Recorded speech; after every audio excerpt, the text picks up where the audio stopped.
College football week 3 reaction. And I'm going to tell you who the real college football playoff contenders are from the results this weekend. We got to talk the SEC and the Big Ten flexing. What the hell is up with the Big 12? Do they only have one team possible? The ACC, what's going on out there? We had great games with Texas A&M, Notre Dame. We found more out about Oregon. We found out about a lot of other teams as well. And also, we got not one, but we got two head coaches fired, one over at Virginia Tech and Brent Pry. And then you had Deshaun Foster over there at UCLA. And you know I know the man, so I got to be real about the situation because as college football's honesty broker, I can't sugarcoat and not tell the truth. You guys, I'm George Wrighster, former NFL player, college football analyst for the CW. I hope you got a chance to check me out on the South Florida Miami game, where we had an hour and 37-minute of the lightning delay. So you got a lot more of your boy Mike Yam and Michael Bumpus. All right, so let's get into this weekend because first of all, can I tell you that I thought that the last season of college football was great? But this college football season, honestly, is the greatest thing that I've ever seen. And I'm not sure if you could disagree with that because we are watching a situation where if you had to bet your life that who the best team in college football is, who you would bet your life is going to win the national championship, my question to you is, who would you bet on? If I polled 1,000 people, I would get 30 different answers. That's the truth. That's how many people realistically believe that their team has a chance to win a national championship this year. So let's talk about what we know so far in this college football season. We know that the SEC, who I have been critical of for their non-conference scheduling in terms of, yes, they'll play the one-off games, but only playing 8 conference games this year. Again, they are dominating in the non-conference. Now, granted, they've had very few games against the Big Ten. The Oklahoma-Michigan game was a big game, but then Ohio State beat Texas. So that was like a trade-off right there of the powers that be in those conferences. But in general, when it comes to what the SEC is doing to the ACC and the Big 12, it ain't real nice right now. And their teams actually look really good. But the issue with the SEC right now, we're going to get this talk. And I'm telling you, this is why we're show prep for a lot of other shows. And you guys make sure that you like, subscribe, get notifications, and hop into the comments because I will address you guys as well. So the thing that you guys are going to start hearing real soon, oh, the SEC is a gauntlet. It's going to cannibalize itself and everything else. Well, isn't that the same thing that the Pac-12 was doing a couple years ago? Yes, but the difference is the SEC is, the darling of college football. And right now, we are in a situation where who's the best team in the SEC? Because the teams that performed, quote unquote, best this weekend, where the hell is the defense? Where is the defense for Ole Miss, who is undefeated right now? Where's the defense for Georgia? Where's the defense for Tennessee? Where's the defense for Arkansas? Where's the defense for Alabama? Oh, don't give me Wisconsin. They playing with a backup quarterback and not even close to the same athletes. Where was that defense versus Florida State? Because opposing quarterbacks matter. And for years, oh my God, the SEC, this defense. Where's the defense? I tried to tell y'all for a very long time that it is the opposing quarterbacks that make defenses not look good because these SEC scores are starting to look like Big 12 scores right now. This is the reality of the situation. And I do not, when I look at the SEC right now, I see a grand total of 0 elite teams. Like somebody where we had Georgia a few years ago when Alabama was winning national championships that looked like they can't be beat by pretty much anybody. We don't have that right now. And honestly, this is the best thing for college football. And there's something else that we're going to talk about that came up, which is this idea of revenue sharing. And well, of course, they revenue sharing with the media payouts and all of this, but unequal. I'm telling you guys, fight back on this, and we'll dig deeper into this later. Fight back on this when it comes to your school, your team, your board, wherever you sit. That will be the death of college football. What the ACC is doing with just because you have better TV ratings that you get paid more money and widening the gap between the haves and the have-nots, awful idea for college football, and the leadership that is proposing this is only from the one percenters of college football. It is just like real life. People, they will try to squish the middle class, squish the poor, and they want to stay on top. And I'm speaking from that in terms of a guy who went to a university, the Oregon Ducks, who are part of the halves of college football right now. But my love for college football goes deeper, and my love for the sport, it has to transcend everything because this is what we love to see. So so we cannot have that. That will absolutely kill college football and kill everything that we love about the game, because there will only be a couple teams that will be able to survive and have a chance to win. And there will then be fatigue of fans. If Rutgers can't ever win, if Mississippi State can't ever win the SEC, if none of those things can happen, their fans are going to grow tired. But Georgia's always been like that. Yes, but we live in a different age. The culture is different. People's attention spans are different. Their fairness expectations are different. All of those things are different than what they used to be. All right. Now back to what we saw from this week. Now, I looked at the conferences and I was like, who are the legit contenders and who are the legit pretenders in college football? Because there are teams that people believe are legit title contenders, and I'm going to break them down into two categories. There are legit title contenders, and then there are playoff uh, college football playoff contenders. All right, let's start with the SEC. Right now, I believe that there are three teams in the SEC that have a chance to win a national championship. Number one is the Georgia Bulldogs. Now, because is their defense where it needs to be right now? Nope. Nope, it is not to win a national championship. Is Alabama's team where it needs to be? Nope. Is Texas A&M's, who's my third team, where it needs to be? Nope. But you don't have to play your best football now. You have to play your best football in December and then in January. So these are the teams that can grow into that. But the teams I believe that can make the college football playoff as well as a potential, even though I think the SEC is only going to get four teams in, you got Oklahoma and you got LSU. Now, Oklahoma might slide into that national championship contender situation, and Texas A&M may slide into that pretender, just make the college football playoff. But Texas A&M will be happy with that. They get Marcel Reed back again. Team will be good. All of those things, they'll be happy with that. But Oklahoma, this could be their window because John Mateer, this is it for him. He out of here after this year. All right, and LSU, for all of the talk about LSU and about Brian Kelly, this team is not elite right now. They are terrible on fourth down. I'm on third down. And this is the reason why Brian Kelly went off in the press conference. And we'll talk about that in a little bit. Now, over in the Big Ten, the real playoff national championship contenders right now, we got Ohio State and we got the Oregon Ducks. Now, the teams I believe could possibly make the college football playoff, you got Penn State, you got Illinois, you got Michigan, and you got USC. USC is a long shot, but those are the teams I believe that could make the college football playoff. But the only teams I believe that can win it from what we have seen so far are Oregon and Ohio State.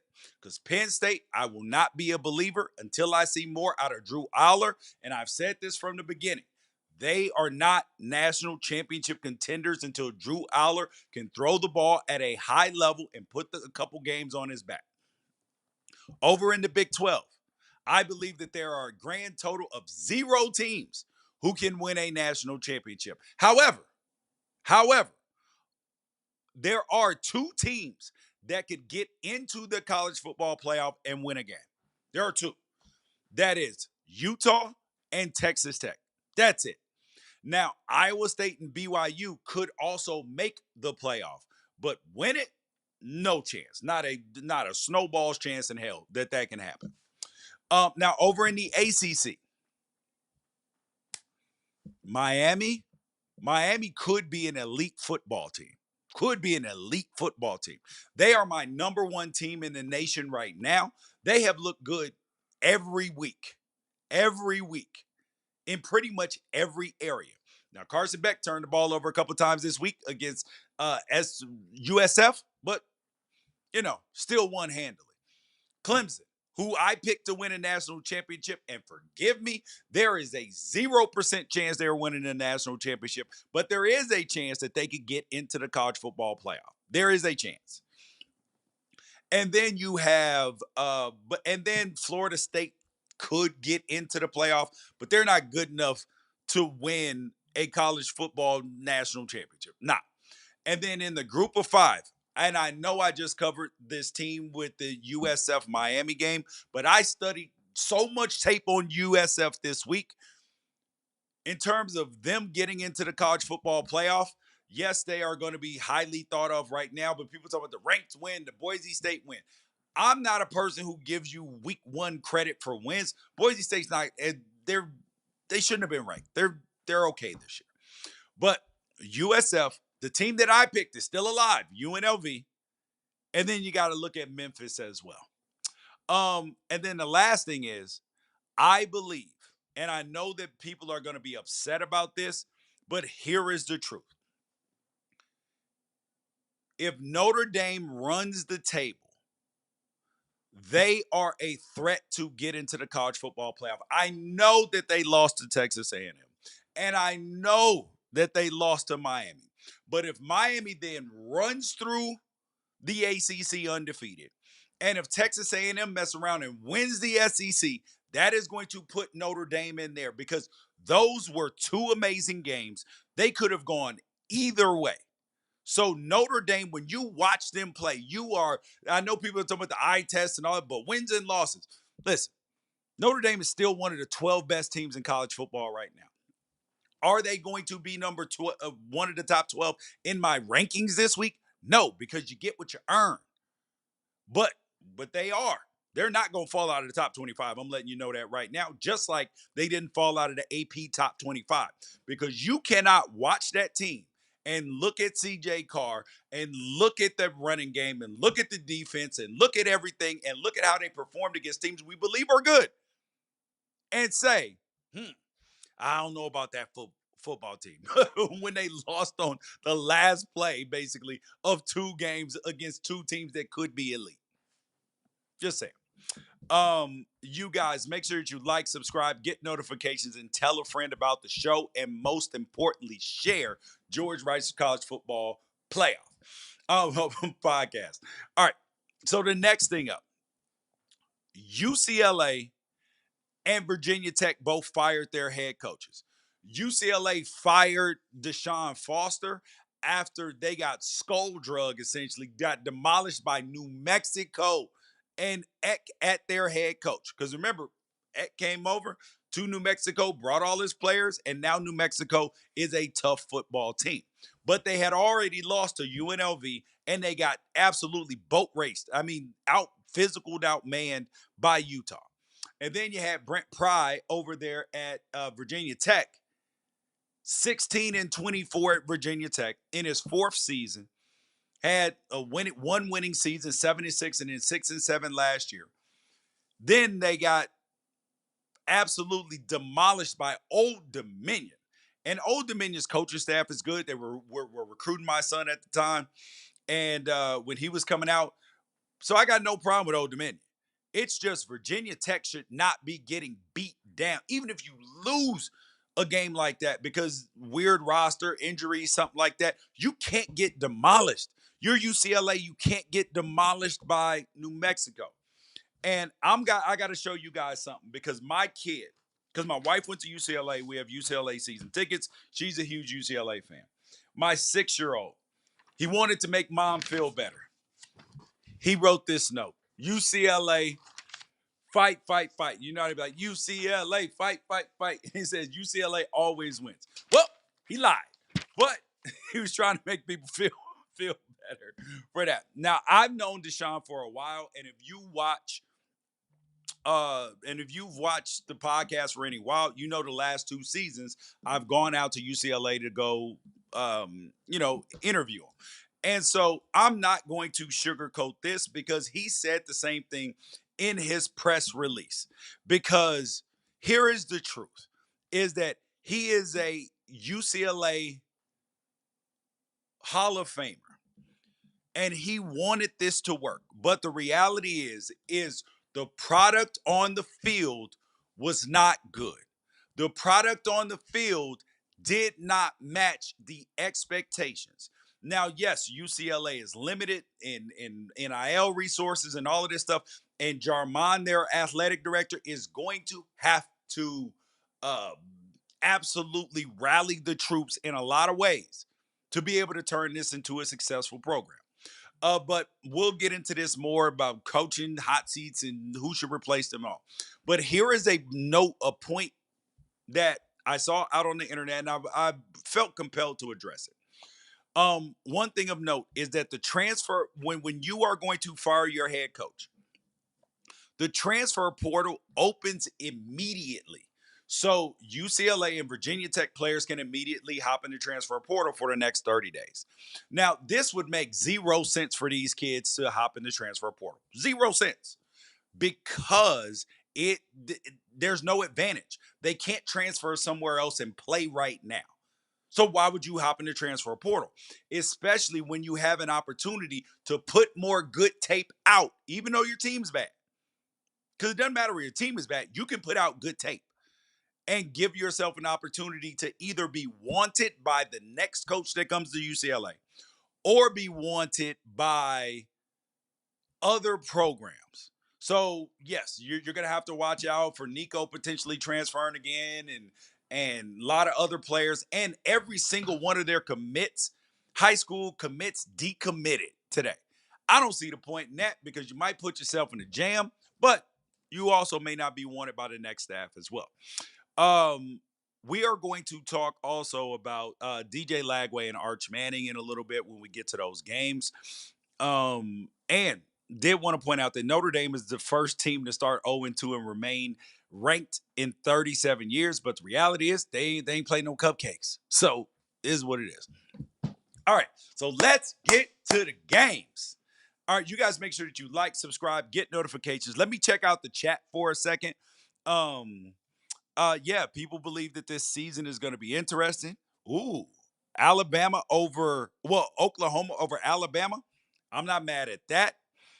And some people, this got to be a Duck fan. Mario Cristobal will lose 2 games in the middle of the season like Lincoln Riley. Oh, well, might not be a Duck fan. Now, Lincoln Riley, I believe that they're going to lose some games over there at USC, but that's reality. SEC is the new Pac-12, and they haven't even started playing 9 conference games in a season and won't till next year. You are right. SEC definitely is going to feel that wrath of that extra game because it is not a joke. All right, you guys like, subscribe, get notifications, tell a friend. Let's get to these games. So let's start with that Georgia versus Tennessee game, that overtime thriller. I was so excited about this game. I was so excited to see what this man right here, Mr. Gunnar Stockton, was going to be able to do. Now, when I looked at this game, I was like, man, it was so tough for me to pick this game because I did not believe that Tennessee was going to be able to run the football against Georgia, but I also wasn't sure about Georgia's run game and what they were going to end up getting out of Gunnar Stockton just in general, because big games are totally different. So, this Joey Aguilar situation, because Joey Aguilar is now the quarterback over there for the Vols. He threw for 371 yards for a touchdown, and Chris Brazzell, oh, the kid looked great, 177 yards and 3 touchdowns. And they took Georgia to the brink. And the ceiling is the roof with this passing game. But the issue with this game, the reason why the Vols lost this game, they cannot run the football at a high level against good competition. 34 carries, 125 yards, and a touchdown. That's 3.7 yards a carry. And at the end of the game, they couldn't just line it up and run Georgia over. They couldn't. And that was good for Georgia. That's why you had, at the end of the game, I thought that Josh Heupel made a huge mistake at the end of the game and cost himself a win. You have an inexperienced kicker. And instead of continuing to press the issue to get first downs until you at least get to like the 20-yard line or inside of the 20-yard line, was a mistake. And also, with 7 seconds left and a timeout, they should have run another play to get more yardage. A run play even to get more yardage after that false start penalty. Absolutely. Because when I looked in that kicker, Max, whatever his name is, eyes, I saw 100%. I was like, oh, he's going to miss this kick. Max Gilbert. I was like, he's 100. I was talking to the people in the studio. I was like, oh, this kick is done. It's over. Because you put your kicker in a situation that he was not prepared for. Now, it is totally different when you look at when there is no other choice. But Tennessee could have been more aggressive to get closer. This ain't the NFL. The hash marks are wide. Got a young kicker with the baby face, the big eyes. Moment was too big for him. Now, this is the difference between teams who have experience winning and teams that don't have experience winning. Because what Kirby Smart, and this is why you can't bet against Kirby Smart the same way you couldn't bet against Nick Saban, because they instill a level of just stick-to-itiveness, a level of what, just relentlessness and refuse to quit in their team, because they were down 8 late, and then Gunnar Stockton threw an absolute dime to London Humphreys on 4th and 7, and then the 2-point conversion to Zachariah Branch. Come on, man. And then Peyton Woodring, their kicker, 3 for 3 on field goals, because you know what? Their kicking game travels because he's been there before. It is hard on young kids. And I get it, but this is why I said it at the beginning of the season when I did not have Tennessee ranked, that I do not believe that this team is a college football playoff team. They're still not in the teams that I believe can make the college football playoff, because they are not able to run the football. And yes, Josh Heupel's offense is perfect for college football, but it is not perfect for developing quarterbacks. Despite all the stats that you see, this is no different than Timmy Chang over at Hawaii. They're empty calorie stats. They're empty calorie yards. The wide receiver, same thing. That's why they're not going into the NFL and having success. It's not that Heupel's a bad coach. It's a gimmick offense. It's a gimmick offense. And sometimes you do need gimmicks to win. But at the end of the day, you have to be able to line it up and run people over when it matters the most. All right, and Tennessee still has Arkansas, Alabama, Oklahoma, and Vanderbilt left. Outside of that, a bunch of layups. But yeah. All right, next game up. Clemson versus Georgia Tech. Lord have mercy. I have been watching this Clemson team play all year, the team that I picked to win a national championship. And I'm not a person that likes to throw in the towel early. And Dabo Sweeney, when I got a chance to interview him, he was like, "Stay the course, got to do the right things, all of this stuff." So I'm not giving up on Clemson yet, but I'm about that close, about that close. And it has nothing to do with this Clemson defense. And I know that they let him drive down at the end of the game, but Clemson's margin for error is absolutely gone. This team is a defensive team. Their offense is, and I know that they were missing Antonio Williams, one of their two stud wide receivers. And I know that they were missing a lineman as well, a left tackle. But even with them, Clemson was having trouble running the football. That is a problem. They're having trouble protecting Cade Klubnik. This is a major issue. Major issue. And Georgia Tech, who we have questioned whether they're going to be able to win, they're now 3-0. Clemson is now 1-2. Georgia Tech, led by their head coach, Brent Key, who has instilled toughness. He has instilled belief. He has instilled all of those things. But he is making a terrible mistake right now. The heart and soul of this Georgia Tech team is their quarterback, Haynes King. And we're going to get all excited about Georgia Tech. We're going to talk about them this week. They play Temple this week. They're going to be 4-0 after playing Temple next week. They're going to be ranked. They're going to be up into the low teens, mid-teens. The reality is this, is that Haynes King took the most carries that he's ever taken in his life. 25 carries. The rest of any wide receivers, running backs, anybody else who touched the football, 17 carries. Haynes King missed last week's game after they played Colorado because he took a bunch of carries and was banged up in that game. The kid missed multiple games last season because of injury. And Brent Key is running him like he is a fullback. Georgia Tech's season is going to get ruined because Haynes King is not going to be able to stay healthy. And I'm sorry. And there is a difference in when you have to win one game. So, like, trying to win this Clemson game, yes, you got to do what you got to do with your quarterback.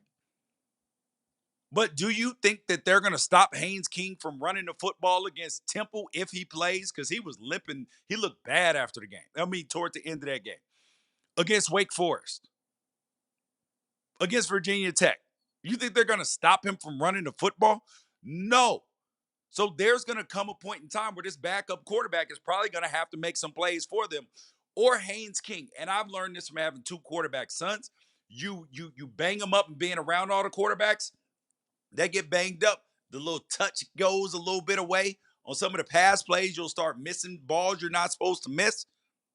It ain't good. But this Clemson team, yes, they can still get back into the ACC championship game, but I am struggling to find a scenario where this gets fixed offensively. This defense is legit. This is one of the better defenses in all of college football. But we're supposed to believe that they're going to be able to navigate the rest of this schedule without getting tripped up, without being able to ever put up 40 points and then win the ACC championship. They escaped Miami this year. But I don't believe that if you put Clemson and Miami on the same football field right now, that's a 20-point game probably. Telling you. Unless they get some turnovers from Carson Beck, which is a possibility. All right. Next thing that we got to talk about, probably the game of the day. Notre Dame versus Texas A&M. 41-40. And in case you didn't know, Georgia Tech Clemson was 24-21. Um, Now Texas A&M Notre Dame. Let me check the chat for a second. Um, okay, yeah, y'all still in there going. Appreciate y'all. Yes, Notre Dame absolutely choked this game away. They choked it away. Yes, that dropped extra point mattered, but Texas A&M, you have to give them credit. Even though I will say no, Notre Dame choked. Notre Dame is still one of the 12 best football teams in all America. This is how, when people say you are not what your record says you are not when it comes to who you have played.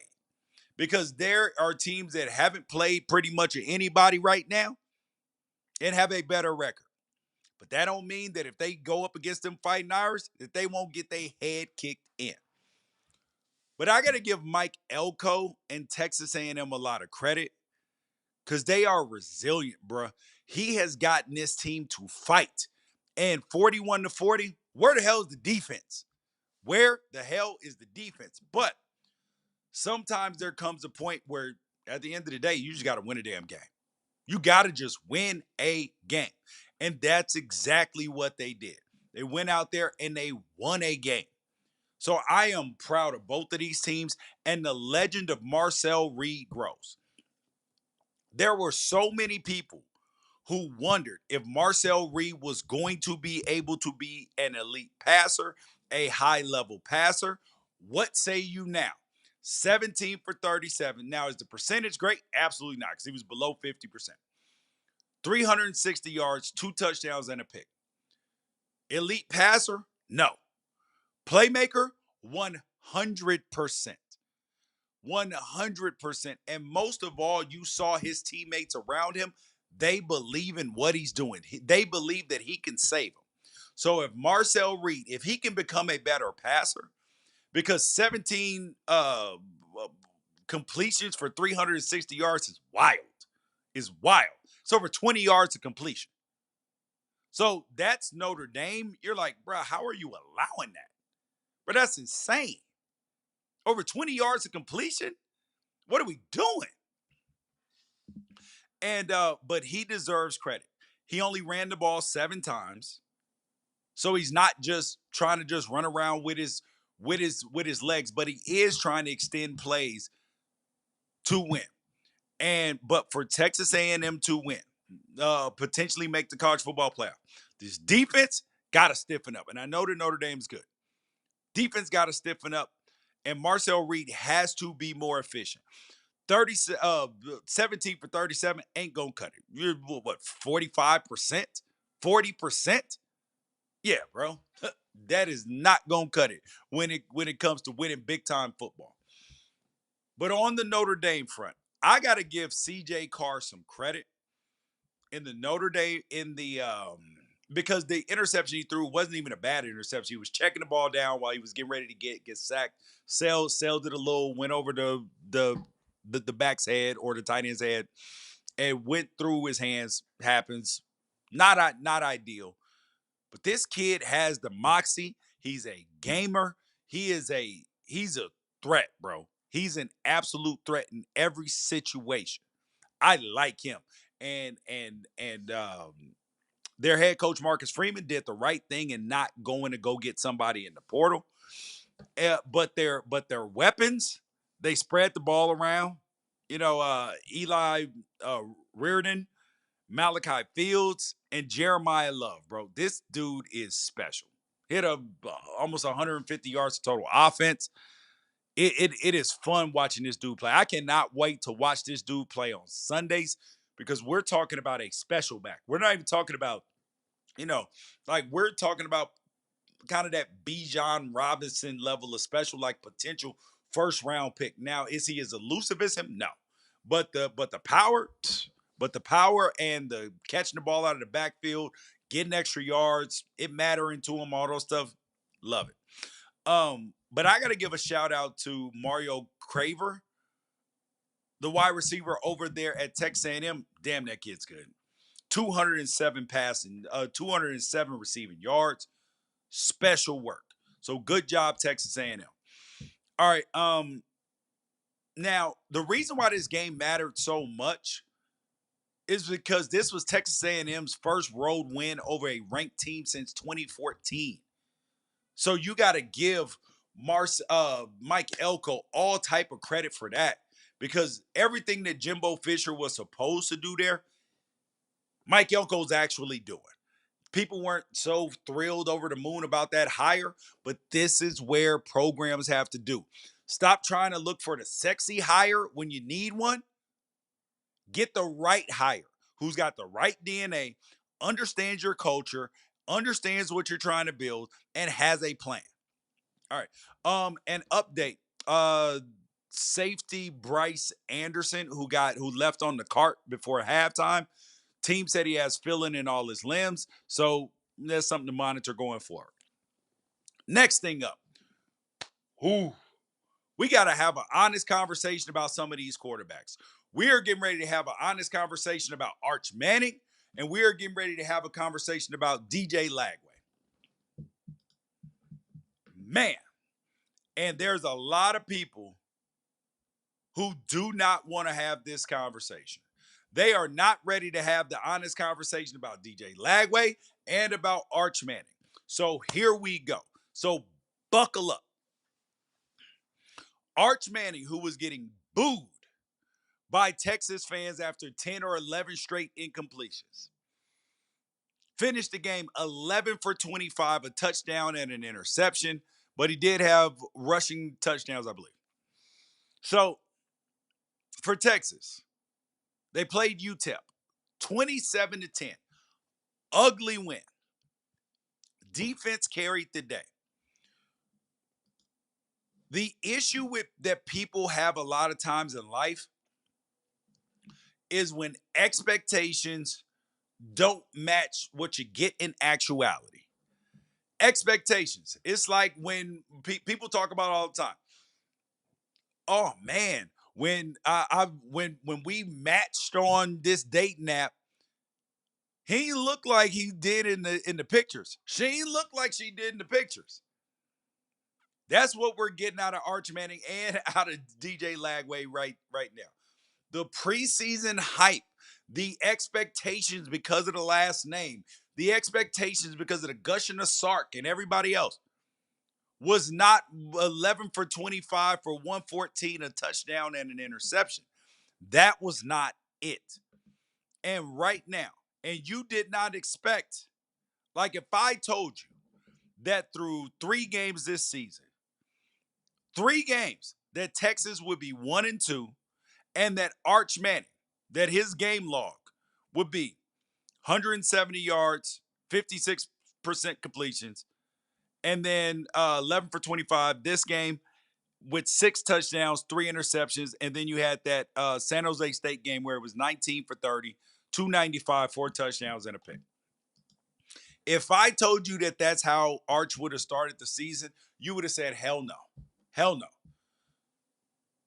So the question is there a point, if you are Texas, where you have to go away from Arch Manning? Think about that. I'm not calling for the kid's job. I'm not saying any of that. I do not believe that there is a shortage of talent with Arch Manning. Having 2 quarterback sons and being around quarterbacks so much, this feels like a mental issue to me. This feels like a confidence issue. This feels like Arch Manning is dealing with a confidence issue right now. He is not able, like the game feels too big, too fast, too everything for, and now he's in his head. He's having trouble making throws that he should make. Now, this happens to quarterbacks sometimes when they get in their head and then they start saying, don't miss this throw. As soon as you start, oh my God, this guy's wide open. Don't miss this throw. Let's throw it. And then all of a sudden you start missing throws. You start being late. You're You're not sure about what you're seeing. You're second guessing everything. The fans are booing you. You can't go on social media. Your people are talking trash in class, in your on your in everywhere you go. People are leaving notes on your car, all sorts of stuff. That is tough. That is tough. So I don't know whether he needs a you know a sports scientist, a somebody to help with your mental performance in sports. Because here's the truth: I did that when I was in playing in the NFL, but not because I was struggling with a confidence issue. So it started with Fred Taylor, guy I played with in Jacksonville. So, and it was a sports psychologist, that same one that Russell Wilson sees, Trevor. Well, Trevor passed away a number of years ago from a brain tumor. But you know the guy I'm talking about. He's written books and everything.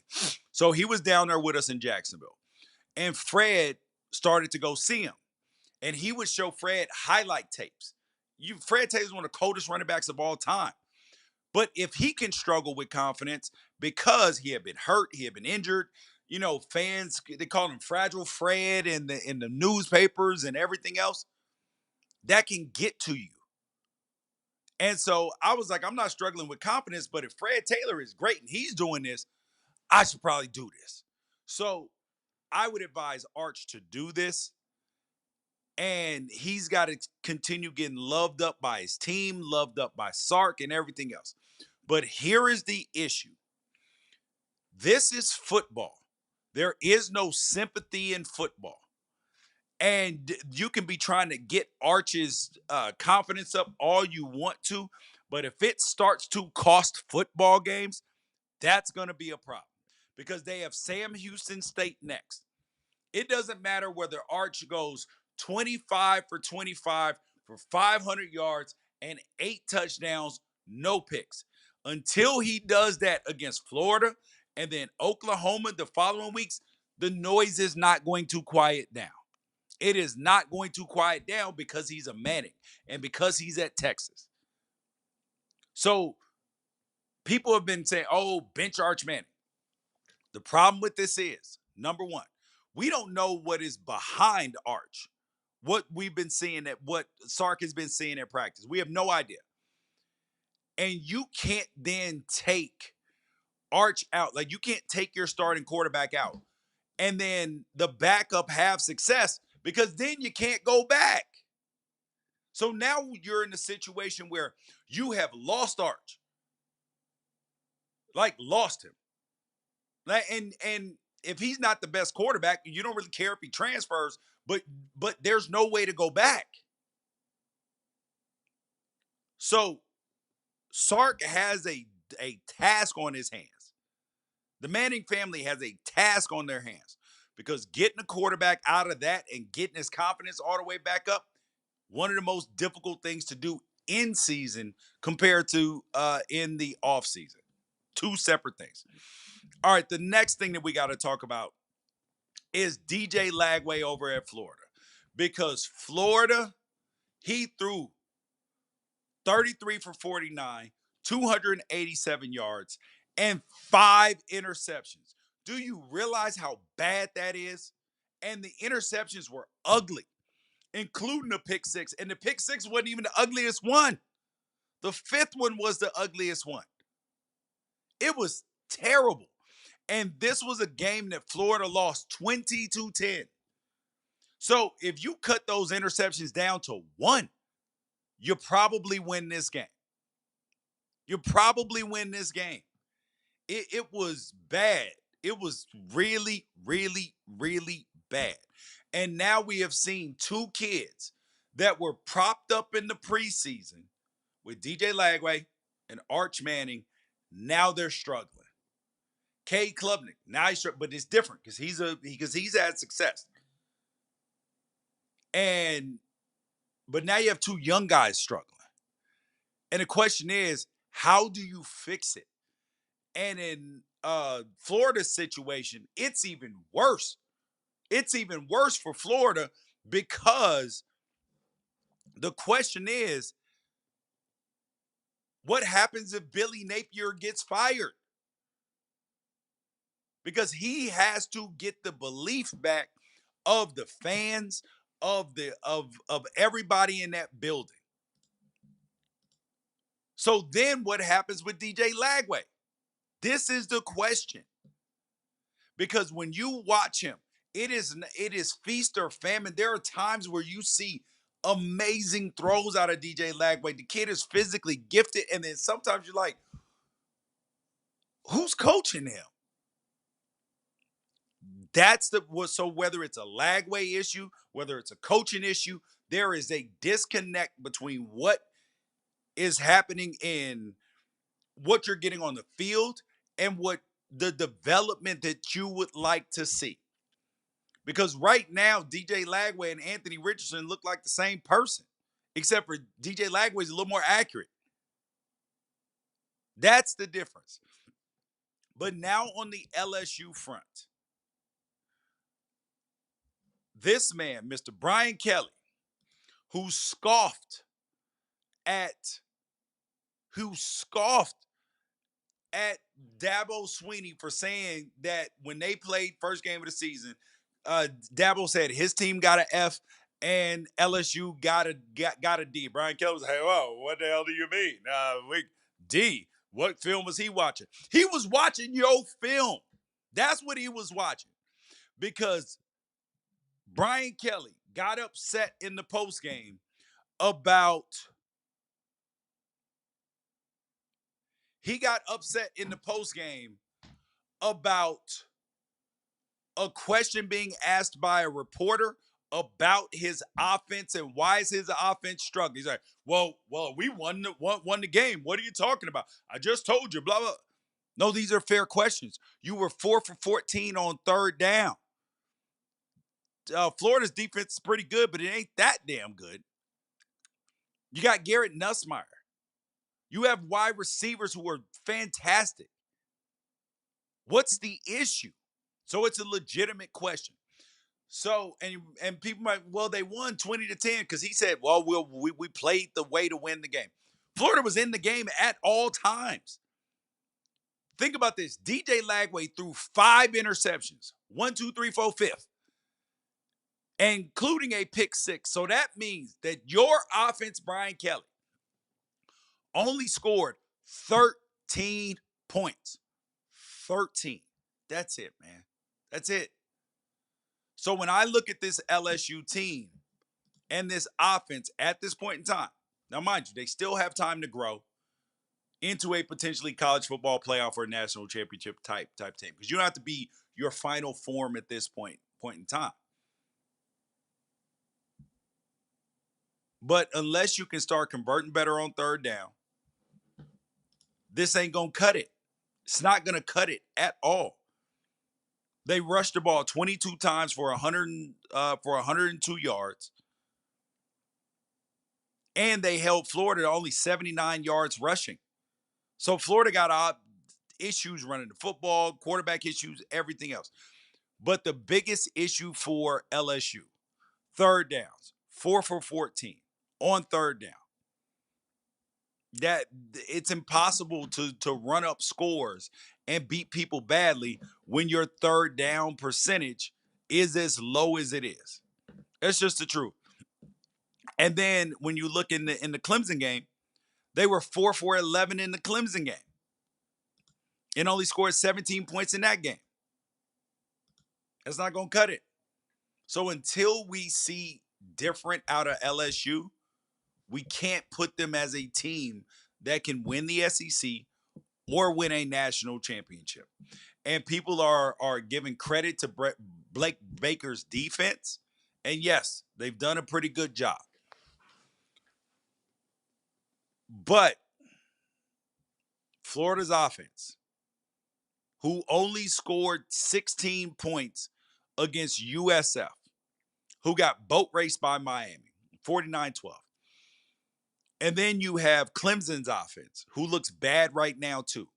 So the question is LSU's defense elite or were they playing against bad offenses? That's the question. All right, we got to talk about Arkansas Ole Miss. 35-41. No Austin Simmons, no problem for Ole Miss. And honestly, Trinidad Chambers actually runs the offense perfectly that Lane Kiffin wants to run. He ran for 2 touchdowns, threw 1 touchdown as well.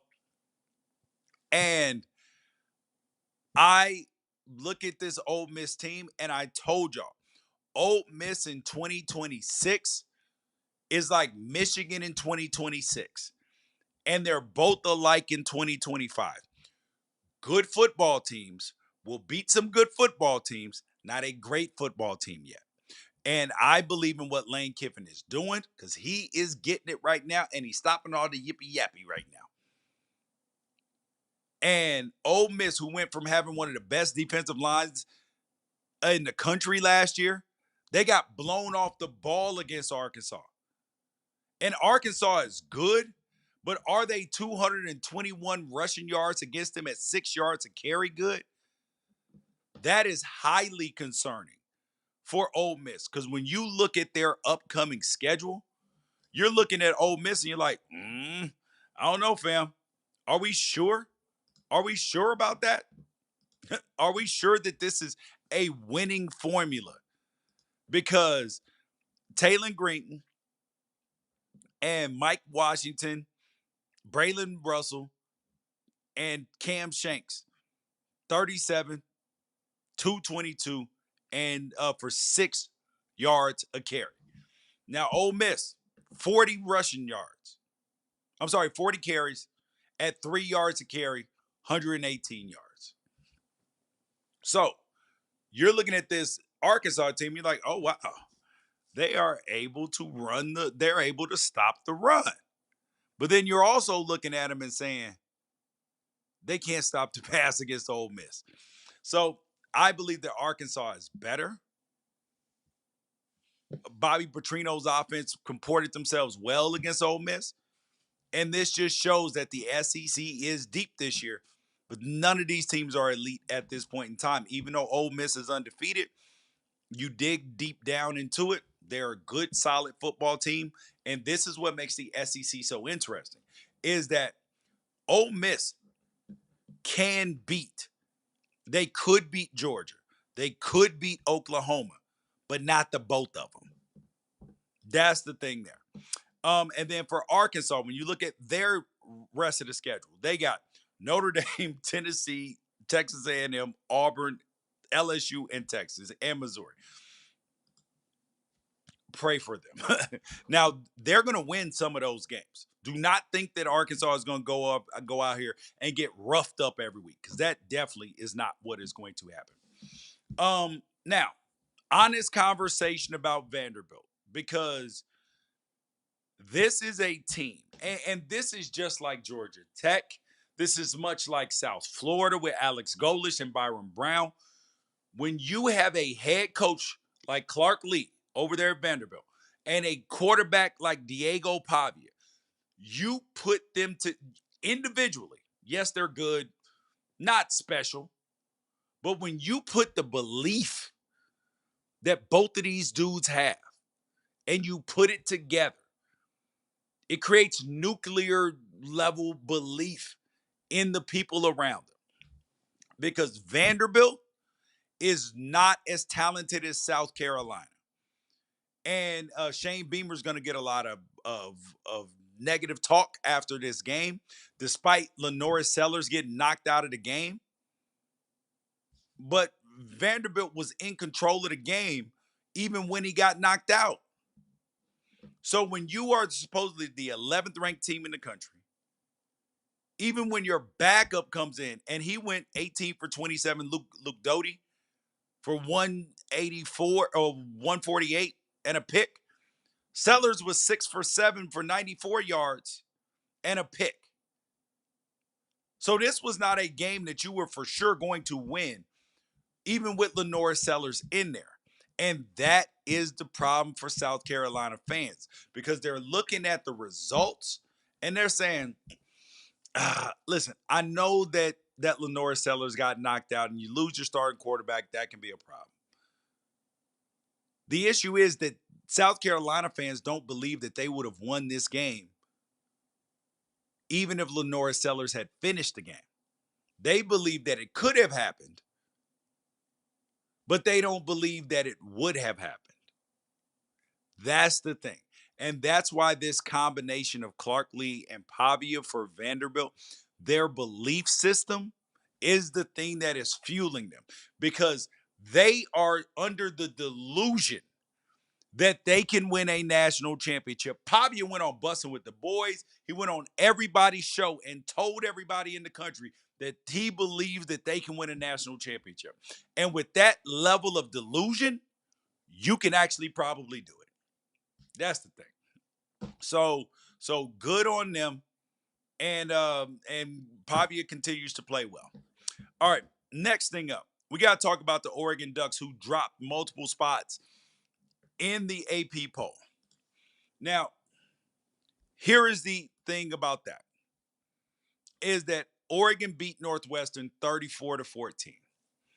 Now, this game was a 9 a.m. kick. This was a bring your own juice game. 9 a.m. kick, tiny stadium, game you know you're going to win. It's a bring your own juice game.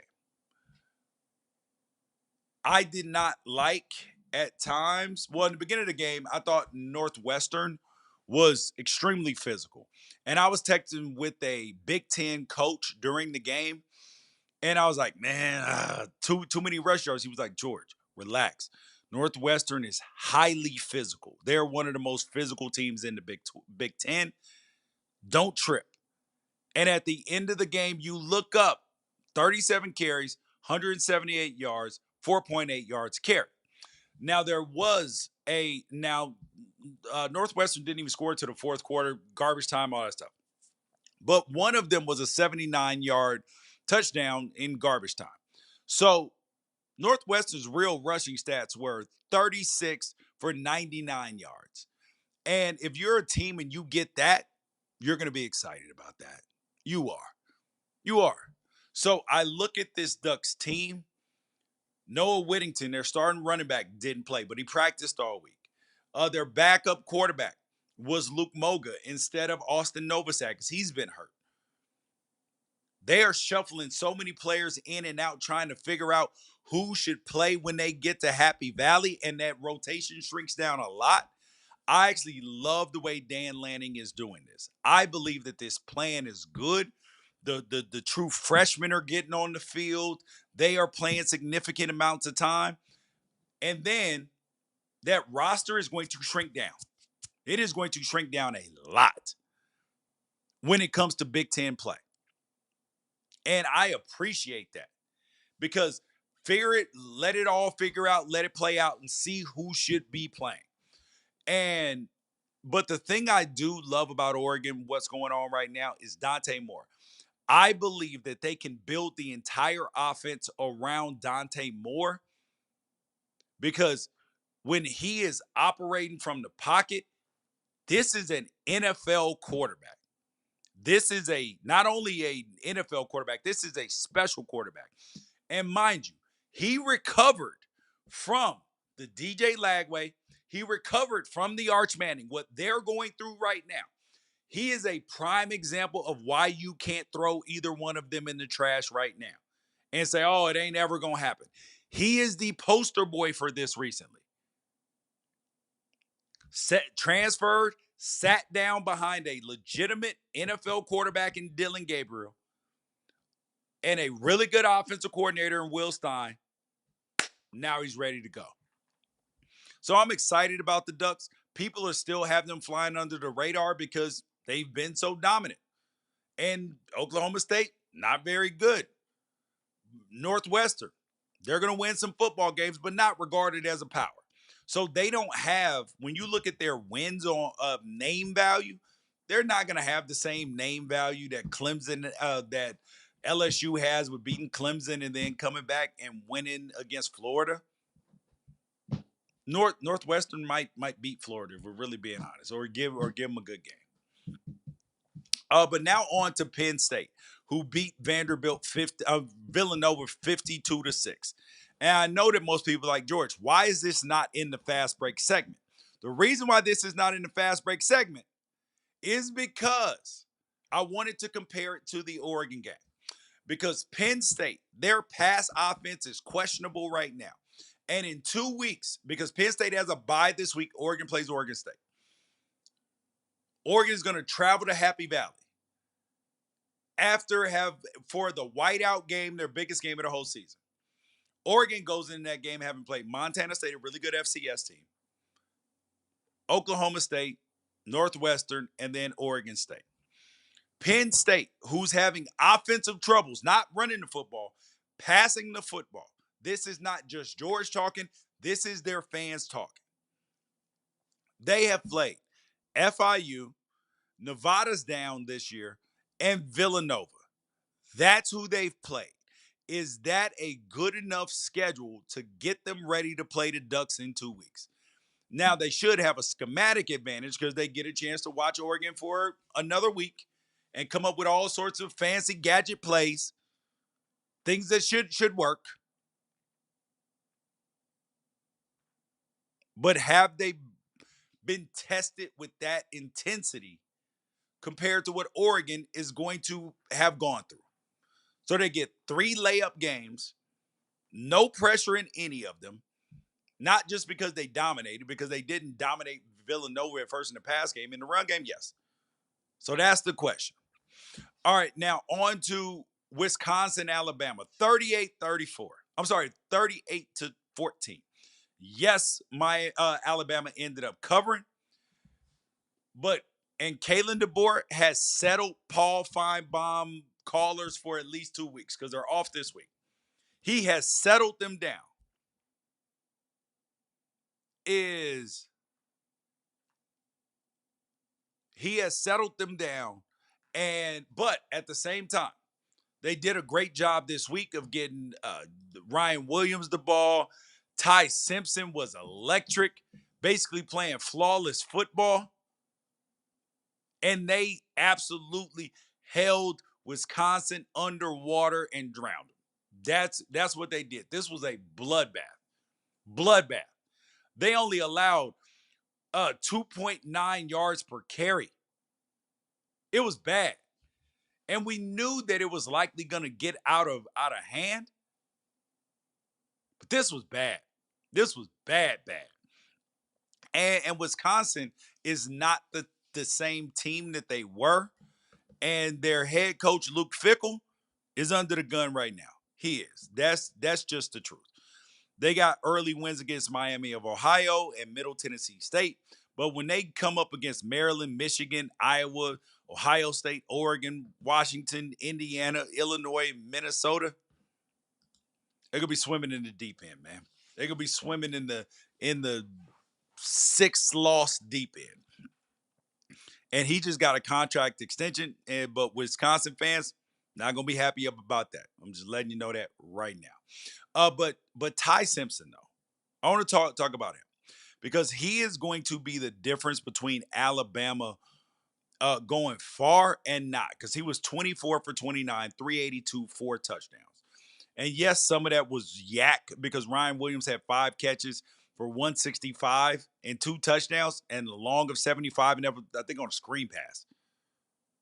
So yes, some of these numbers are inflated, and Wisconsin just got absolutely torched with their backup quarterback, Danny O'Neal, who transferred from San Diego State.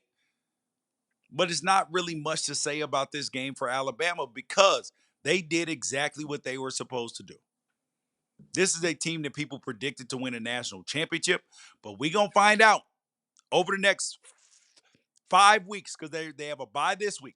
But then after that bye, Georgia, Vanderbilt, Missouri, Tennessee. Who's the real deal? If they're real or not. Now, the next team up, I want to talk about Miami, South Florida, 49-12. Because I was doing this game for CW in the studio, lightning delay. South Florida ran out of talent. I told y'all that this was going to happen. South Florida has 5 guys who may play in the NFL on some level. Miami has 25. And Mario Cristobal has built this roster well. They are running people over. They are absolutely running people over and being the type of physical that this man wants to be. He wants to impose his will on people. And you see his intensity. But the question is, will Mario Cristobal be able to not make any strategic mistakes down the road? Because Carson Beck, his quarterback, is a very, very seasoned quarterback. He has an NFL arm. He has all the tangibles that it takes to be a potential first round pick. Now he threw 2 interceptions in this game. Neither of them were pretty. Neither of them were pretty. And those are the things that you don't like about it. But the thing that you do like about Miami is they have weapons everywhere, and you love this offensive line. You love this offensive line. C.J. Daniels, Malachi Moore, freshman, Joshua Moore, freshman, had multiple touchdowns this game. Then the running backs, Charmar and Mark Fletcher Jr. They have a plethora of weapons everywhere. And Carson Beck, 23 for 28, 240, 3 tubs. That's what you want out of him. Now, the 2 picks weren't great. But Miami's defense, which was questionable last year at times, even though the stats said otherwise, if you kept running the ball at them, they would break. Well, South Florida kept trying to run the ball at them 27 times, 40 yards, 1.5 yards carry. That's just the truth. And Miami did exactly what Cristobal wanted to do. 38 carries, 205 yards, 4 touchdowns. That's who he is in his core. All right. I got to give a shout out to Kansas State. And the reason why I got to give a shout out to Kansas State is because they are in a situation. I picked them to go to the college football playoff, and I could not have been any more wrong. Oh, I blew it. I absolutely blew this. Kansas State will be lucky after this Arizona loss 23-17. They'll be lucky to make a bowl game. But big shout out to Arizona. Horrible season last year after Jed Fish left you. San Jose State's coach comes over, and it looks like it's a disaster. Well, you know what? Them boys are now 3-0. And this wasn't even a 6-point game because Arizona missed 3 field goals. This looks bad. This looks bad for Kansas State. Kleiman, got to get it fixed. Really good coach. That ain't it. Because Kansas State might not even make a bowl game. They still got Baylor, TCU, Kansas, Texas Tech, and Utah left. Stop it. Now, here's a team. Actually, let me get to the comments to see if there's anything that we need to address. Do UCLA and Virginia Tech have enough players to field the team by the end of the year? 100%. Man, these dudes ain't going to quit. Where the hell you think that they going to go? They're not going nowhere. They are not going anywhere. These players are not going anywhere. Where the hell? Yes, they can hop in the portal now. Where are they going to transfer to? They going to transfer to sit out the rest of the season? No. They will be playing the rest of the season if they have any common sense or good people around them. Jessica said, clearly Sark didn't prepare, talking about Arch Manning properly, which is sad. Yeah, that's tough. The consistency with teams around 11 to 12 losing a game and dropping out completely is a nice touch. I love that. That's the way I do my rankings. I love it. Yeah. So, all right, let's get to this. The team that has been begging to be talked about is USC. They finally played somebody they got a new head coach in Odom who came from UNLV. So his roster ain't where it's supposed to be. System ain't where it's supposed to be. But USC wants to be talked about so badly right now. They won this game 33-17. And they're sitting there. And oh my God, we have the number 1 yardage. We got the number 1 offense. And listen, you have not played anybody who's even going to go to a bowl game this year, probably. You played Missouri State and Georgia Southern, and now you played Purdue, who was the worst team in the Big Ten last year, and fired their head coach. And yes, they're better, but you won 33-17. And it's not like it wasn't like the Oregon game where Oregon was up 34-0 in the fourth quarter. But I will say, this game did have one of the weirdest touchdowns that you will ever see in your life. Go on my Twitter at George Wrighster. I posted it there. It was one of the weirdest things that you ever see. This USC team, I do not know what to make of them yet. They want to be talked about, so we're going to give them a little bit of love. But did anybody not expect them to be 3-0 at this point in time with this schedule? If they weren't 3-0, wouldn't that be a problem? That would be a major problem. So the question I got for USC is, you got Michigan State. You got Michigan State this weekend, 8 p.m. on Fox. At home, what are you going to do? What are you going to do? Michigan State's not a top-tier Big Ten team. What are you going to do? Pac-12 after dark, essentially. Then you're at Illinois, at Michigan, at Notre Dame. Oh, sorry, versus Michigan, at Notre Dame, and at Nebraska. Let's see what you're talking about. When October, when October 25th comes around, at the end of that game, holla at me there. Holla at me in a month. Let's see what your record is there. Then we'll see. If you can get past, if they get past Illinois and then Michigan, I'll give them respect, even if they lose to Notre Dame. If they can navigate these next 3 games, now we can start looking at USC and be like, oh, yeah, that's a potential playoff team. All right, last thing up for the games is the fast break. These are the games that you did not watch, but I paid attention to that way you didn't have to. Oregon State versus Texas Tech, 45-14. I got to give, Baron Morton, 13.3 yards per attempt. And I am excited about Texas Tech. We don't know what they are yet, but that Cody Campbell money has been well spent. Clearly, they are significantly better than they were. Oklahoma versus Temple, 42-3. This is one of them games where John Mateer, when we started talking about Heisman in a couple weeks, this game will matter. You have Illinois versus Western Michigan, 38-0. Illinois continues to truck along doing what they're supposed to do. You got Utah versus Wyoming, 31-6. That might as well be 700-6 against Wyoming, because they find a way to shut you down some kind of way, because they are tough. Devin Dampier now has 357 yards rushing on 31 carries.